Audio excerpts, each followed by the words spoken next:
Would you want your name on Dulles, Anna? I might want some changes at Dulles before I put my name to it. As somebody who flew in and out of it this past week, it's not as bad as people say it is, but it could use some upgrades.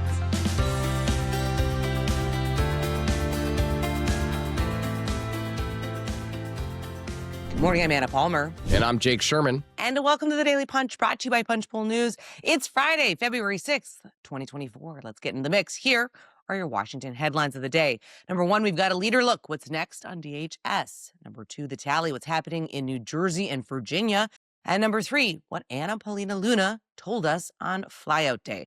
All right, Jake, let's get into it. We have a jam-packed Friday edition this morning. Topping the newsletter is a look at the different incentives on DHS funding and how we are once again in a very tough situation here in Washington with Republicans and Democrats retreating to their corners. Are we up for another kind of situation where we have a shutdown, the same kind of power situation that happened with the longest shutdown? Or, can they come to some kind of agreement with a short-term extension? It is going to be a big week next week. Yeah, well, I'll blend the two of the items that we're talking about, which is Paulina Luna, interestingly enough, said that she would vote for a rule for the DHS bill to allow a short-term extension. Mm-hmm. I don't know how that's going to work out. I don't know if Johnson's going to be able to get another short-term extension. He's going to really have to rally his troops. But let's talk about the top here, because it is 1 week from today, Anna. Today's February 6th. Friday, February 13th. Why would Congress set a deadline for Friday the 13th? That feels spooky. Yeah, it does feel spooky. I'll say this. Start with Schumer and Jeffries. They keep saying they're on the same page. I don't really necessarily see that. I think they're on the same page in what they want. They put out a list of about 10 to 15,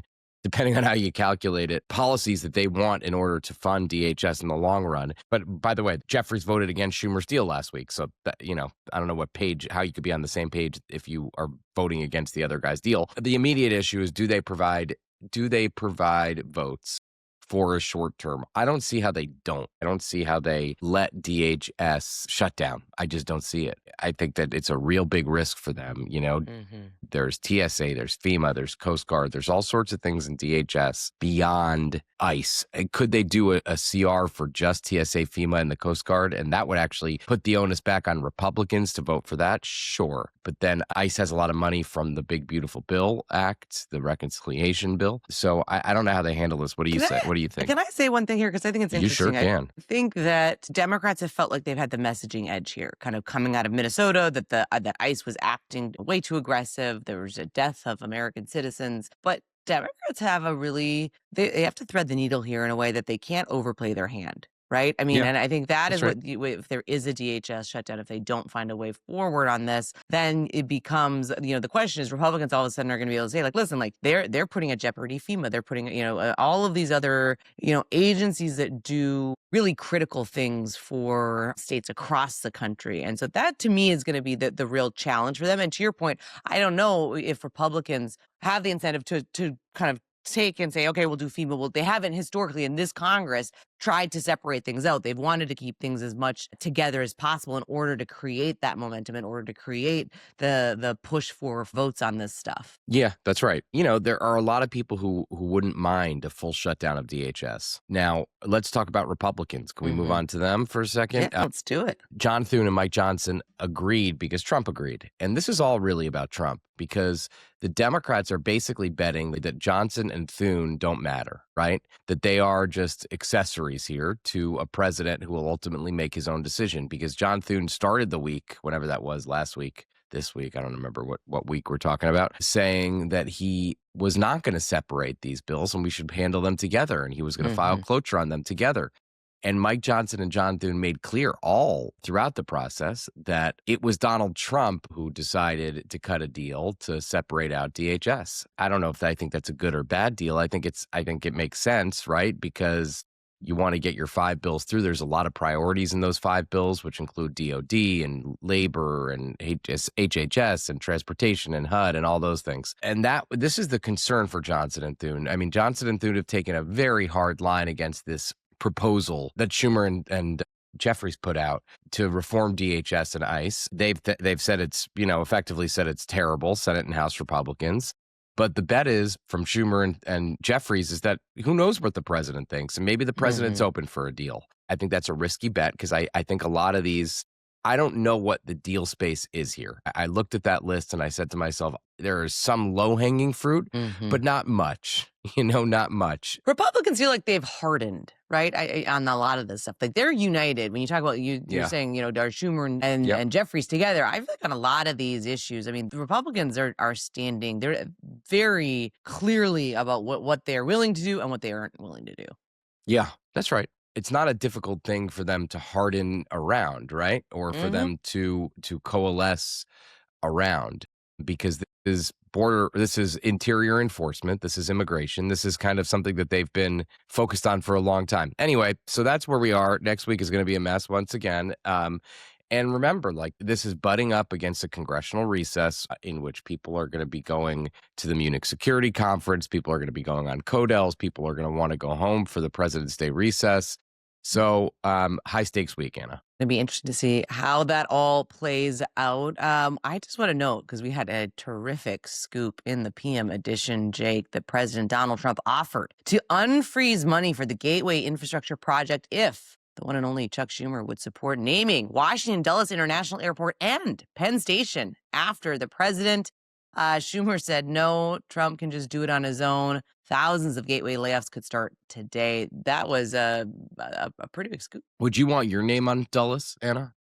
I might want some changes at Dulles before I put my name to it. As somebody who flew in and out of it this past week, it's not as bad as people say it is, but it could use some upgrades. As United Flyers that we are oftentimes at Dulles. But I will say this, Anna, there is a big proposal. This is not an idle point, right? The Trump administration is trying to renovate Dulles and make it what they say a world-class airport. Sean Duffy, the transportation secretary, is very involved in this. So, not just a pipe dream. This is an actuality. All right, Jake, this is on to the number 2 story of the morning. We have news coming out of New Jersey, a special election to replace the now sitting governor in her seat, as well as what the maps look like in Virginia. Take it away. Yes, Annalila Meha, the progressive, is now up by 486 votes with 91% of ballots counted. This is a big deal. She's beating Tom Malinowski, the former congressman. She is beating also the former lieutenant governor, I believe it is. And the interesting thing is AIPAC put a lot of money into this race to try to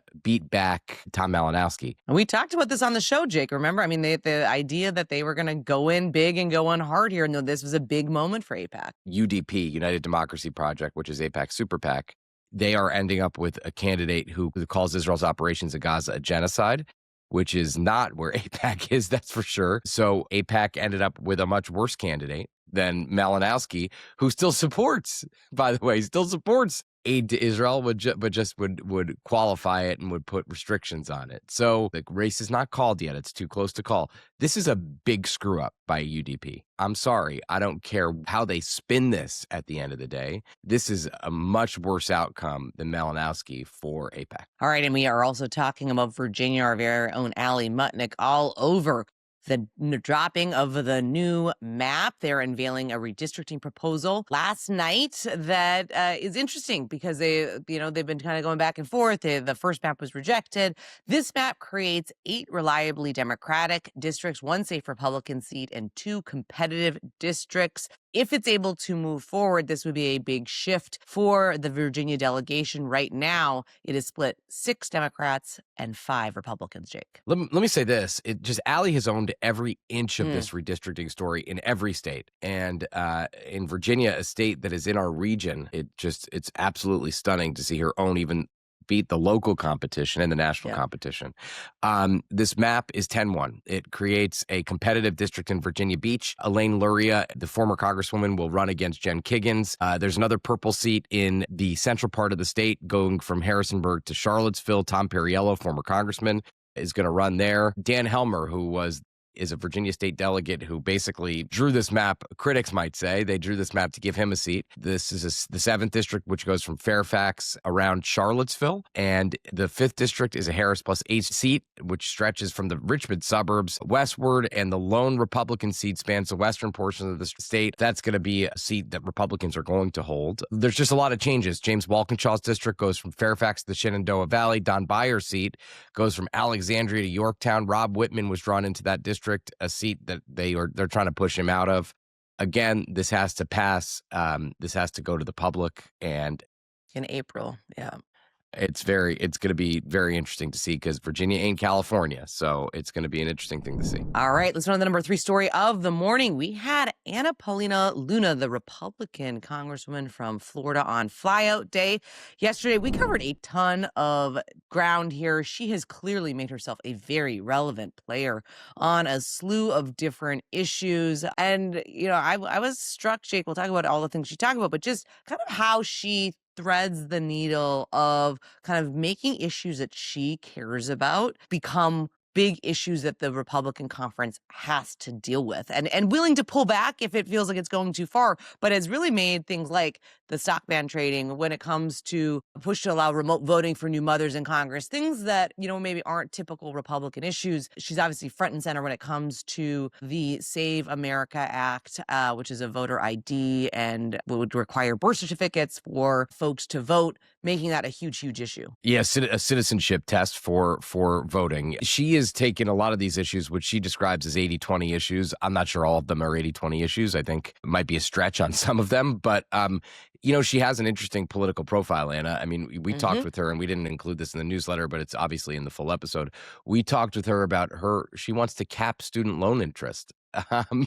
Which I think is not a Republican position in any way, shape, or form. But she is now saying she's going to put the Save America Act, that citizenship test for voting, on FISA, which is going to be a mess. That's in April. So we're going into the 4th month of the year now with something that's going to be a crisis because FISA, every administration wants to renew FISA. It's in their view, a critical national security tool. And she's trying to put a controversial voter ID /citizenship test on that. So it was a great episode. You should check it out. We link it in the newsletter. I think it'll be on the podcast stream. It's on YouTube. We got into UFOs, Jake. Ukraine-Russia politics. I mean, it really spanned the gamut. Yes, so really encourage you all to check that out. We'd love any feedback. With that, we will leave you there. Thank you so much for listening. We appreciate it. If you like the Daily Punch, share it on social media. Tell your friends. It is the best way for folks to find out about us. And of course, you can go deeper on all these issues and more by going to punchbowl.news. Sign up for our free morning newsletter. Have a great day. Stay safe, everybody.